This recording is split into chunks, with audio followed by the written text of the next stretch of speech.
kalau kamu ada mercun dekat rumah, tolong buang mercun tersebut. Sebab apa?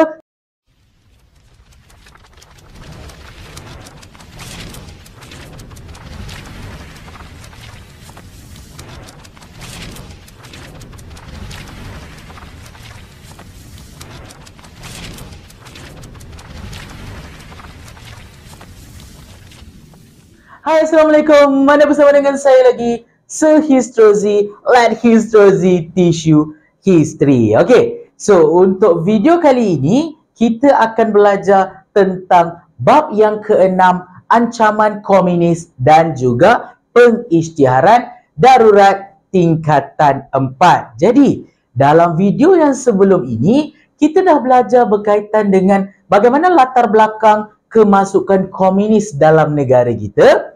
Dan kita dah belajar tentang apakah ancaman-ancaman yang dilakukan komunis dalam negara kita. Jadi, pada hari ini, kita akan fokuskan pula kepada apakah langkah dan usaha-usaha yang dilakukan oleh kerajaan ataupun British untuk menangani ancaman komunis pada waktu itu. Alright. Jadi, ada 9 usaha yang telah dilakukan oleh kerajaan British pada waktu itu untuk menangani komunis. Kita akan tengok satu persatu. Yang pertama, British telah mengetatkan ataupun menguatkuasakan undang-undang. Jadi ketika zaman darurat, British telah mengetatkan undang-undang untuk membantras komunis dalam negara kita. Antara undang-undang baru yang diwujudkan pada waktu ini adalah British akan menahan sesiapa sahaja yang disyaki bekerjasama dengan komunis tanpa perbicaraan. Maksudnya, tangkap terus masuk penjara. Tak perlu nak soal siasat dan sebagainya. Yang kedua, British juga memberikan hukuman yang berat kepada sesiapa saja yang disyaki membantu komunis. Tak kisahlah kamu bantu dia bagi tempat tinggal ke, sembunyikan ke. Kamu rakyat tempatan tidak boleh ada sebarang hubungan dengan komunis. Dan yang ketiga, sesiapa yang ada senjata api, ada letupan, bahan-bahan letupan pun akan, lagi teruk ni, akan dikenakan hukuman mati. Jadi nasihat saya, bayangkan, kalau kamu hidup pada waktu itu, kalau kamu ada mercun dekat rumah, tolong buang mercun tersebut. Sebab apa? Sebab kalau kamu ada mercun, British datang rumah kamu, kamu kena tangkap, kena hukuman kena hukuman mati. Jadi jangan simpan mercun di rumah kamu, okey? Alright, sebab mercun pun kita boleh consider sebagai satu bahan letupan. Sebab British sangat menjaga, sebab British fikir siapa yang ada bahan letupan adalah komunis. Sebab ingat, perjuangan komunis adalah perjuangan yang menggunakan kekerasan. Okey? Jadi, yang keempat, British mengharamkan aktiviti ataupun apa-apa saja yang berkaitan dengan Parti Komunis Malaya. Sesiapa yang ada hubungan ataupun yang menyertai Parti Komunis Malaya, mereka akan ditangkap. Maksudnya segala aktiviti PKM semua diharamkan. Okey? Dan yang Yang kelima, British juga melancarkan perintah berkurung. Apa itu perintah berkurung? Semua orang tahu, PKP. Jadi rakyat awam diminta untuk duduk di dalam rumah, jangan keluar. Supaya apa? Supaya bila rakyat duduk dalam rumah, senang untuk orang kata pihak berkuasa menahan orang-orang yang berada di luar. Sebab apa? Sebab bila rakyat follow cakap kerajaan, jadi orang-orang yang orang kata yang berlega-lega di luar rumah ataupun yang tidak berada dalam perintah berkurung sudah semestinya komunis. Betul tak? Jadi kat sini yang ketiga juga, yang seterusnya juga, kerajaan telah mewujudkan kampung baru. Kampung baru adalah satu pertempatan baru untuk menempatkan orang-orang awam daripada komunis. Okey? Dan yang terakhir, dalam kuasa undang-undang, British juga akan menangkap sesiapa saja, mana-mana saja parti politik, pemimpin-pemimpin politik yang menggunakan cara perjuangan radikal. So, apa itu radikal? Kamu dah belajar pada bab yang keempat. Bab yang kelima, radikal bermaksud perjuangan menggunakan kekerasan. Sebab kita tahu, perjuangan PKM atau komunis adalah menggunakan perjuangan secara kekerasan. Jadi untuk orang kata mengelak ataupun untuk memudahkan kerja kerajaan, siapa-siapa mana-mana parti pun, tak kira lah parti itu komunis ke, parti itu bukan komunis ke, kalau dia cara perjuangan parti tersebut adalah cara radikal, pemimpin-pemimpinnya akan ditangkap. Dekat situlah pemimpin-pemimpin seperti pemimpin Awas, pemimpin Parti Geram, API dan sebagainya, semua ditangkap oleh British. Ini adalah kuasa undang-undang yang dibuat. Jadi ini usaha yang pertama. Usaha yang kedua British buat juga adalah dengan memperkenalkan kad pengenalan. So apa itu kad pengenalan, sir? IC lah. Semua orang ada IC kan? IC. Kad pengenalan. Jadi British telah wujudkan sistem pendaftaran kebangsaan. Tujuan dia kenapa British wujudkan IC atau kad pengenalan ni, sir? Untuk membezakan orang awam dan juga komunis. Jadi orang-orang awam yang tak terlibat dengan komunis, semua kena daftar dengan kerajaan. Isi maklumat, bagi maklumat penuh. Alright? Tentang orang kata maklumat diri, tempat tinggal dan sebagainya, dan kamu akan diberikan kad pengenalan.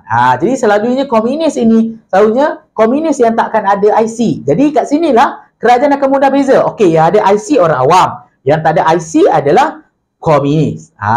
Dekat sini. Faham tak kat situ? Jadi tujuan dia adalah untuk membezakan orang awam dan juga komunis. Jadi bila nak dapat IC ni, sama macam kita dapat kad pengenalan lah. Berumur 12 tahun ke atas, tak kira lah lelaki ataupun perempuan. Kamu kena mendaftar dalam sistem pendaftaran kebangsaan dan kad pengenalan ini perlu dibawa ke mana-mana sahaja. Macam kita hari ni.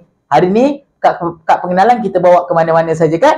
Sama juga untuk pada zaman itu untuk membezakan orang awam dan juga komunis. Bergerak kepada rancangan yang seterusnya ataupun usaha yang seterusnya, kerajaan British juga telah mewujudkan rancangan BRICS. So apa itu rancangan BRICS? So rancangan BRICS dilancarkan oleh Pesuruhjaya Tinggi British. Maaf kat sini saya lupa tulis British. Pesuruhjaya Tinggi British ataupun Sir Henry Geni. Alright? Jadi apa yang ada dalam rancangan BRICS ni? Ada dua tindakan British. Yang pertama, memutuskan hubungan Min-Yuan. Apa tu Min-Yuan? Sekejap lagi saya akan terangkan. Dan yang kedua adalah menubuhkan kampung baru. So apa itu Min-Yuan? Min-Yuan adalah satu pertubuhan ataupun satu persatuan lah kita senang kita kata. Satu persatuan ataupun pertubuhan. Yang mana pada waktu ini kita belajar tadi kan, PKM dah diharamkan. Jadi pemimpin-pemimpin PKM ni kebanyakan mereka dah lari masuk ke dalam hutan.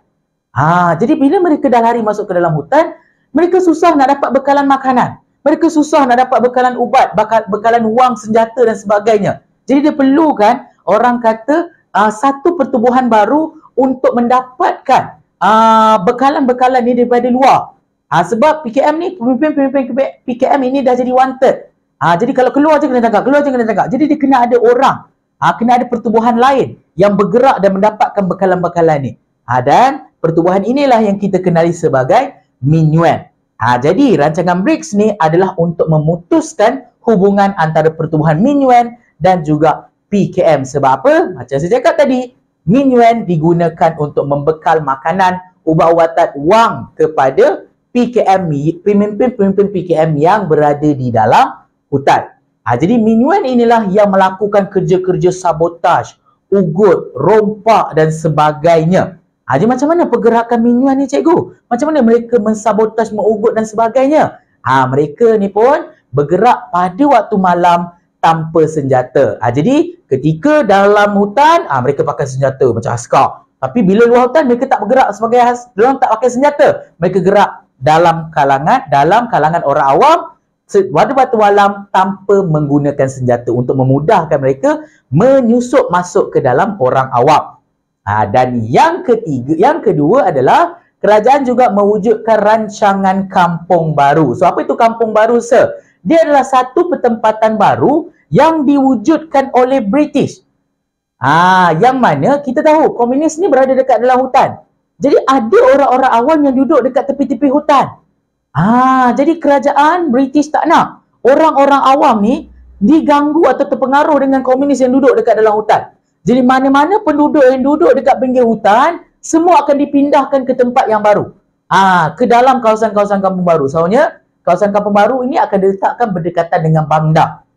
Dapat kat situ. Jadi penduduk-penduduk yang duduk di sekitar pinggir-pinggir hutan inilah yang akan dipindahkan ke kawasan Kampung Baru. Dan Kampung Baru inilah yang akan dilengkapi dengan pelbagai kemudahan-kemudahan asas, jawatan-jawatan kuasa kampung untuk orang kata menjaga kehidupan masyarakat di Kampung Baru ini.